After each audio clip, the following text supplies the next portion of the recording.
dedication, hard work, and a passion for discovery. Welcome to Hari Krishna Biotechnologist. Hello दोस्तों, कैसे हो आप लोग।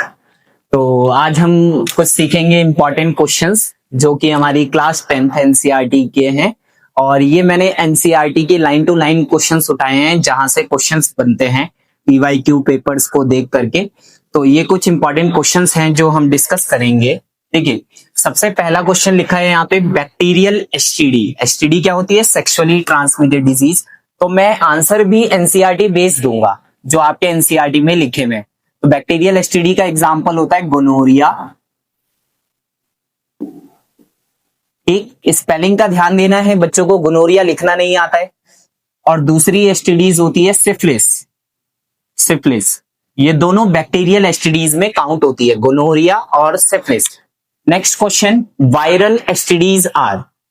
सेक्सुअली ट्रांसमिटेड बतानी है और जो वायरस से होती है तो इसमें आप लिख सकते हैं जेनाइटल वार्ड्स, जेनाइटल वार्ड्स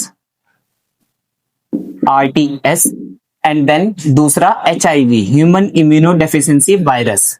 ठीक, अगला क्वेश्चन है the embryo gets nutrition from the mother's blood with the help of special tissue called. बताएंगे आप लोग? प्लेसेंटा। ठीक, तो प्लेसेंटा एक कवरिंग बनती है जो मदर के ब्लड को और बच्चे के ब्लड को कनेक्ट करता है आपस में। प्लेसेंटा के थ्रू एक्सचेंज हो पाता है गैसेस का, मटेरियल्स का, न्यूट्रिएंट्स का, ठीक, सब कुछ। उसके बाद में लिखा है life span of human sperm. Human sperm की लाइफ स्पान होती है 48 आवर्स की और 2 डेज बोलते हैं।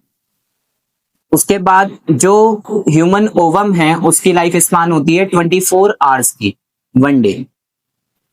ठीक, अगला नेक्स्ट सवाल, ओव्यूल्स मैच्योर इनटू।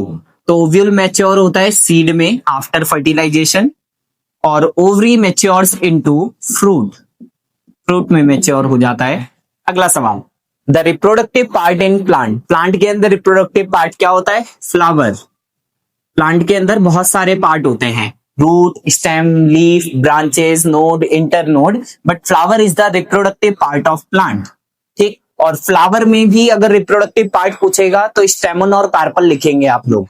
ठीक, और सेपल और पेटल जो कैलिक्स कोरोला होता है वो नॉन इसेंशियल होल में काउंट होता है।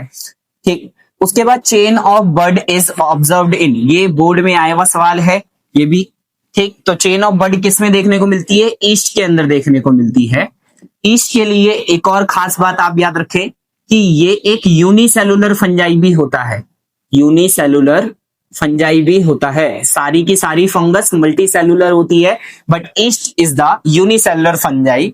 और इसका जो साइंटिफिक नेम होता है वो होता है सेकेरोमाइसिस, सेकेरोमाइसिस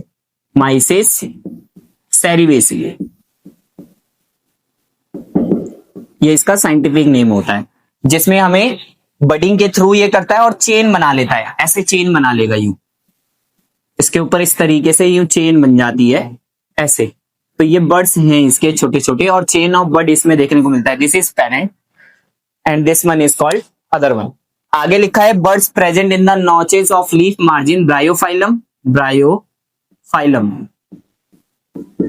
और लास्ट होता है हमारे पास में spores of rhizopus inside of sporangia, sporangia.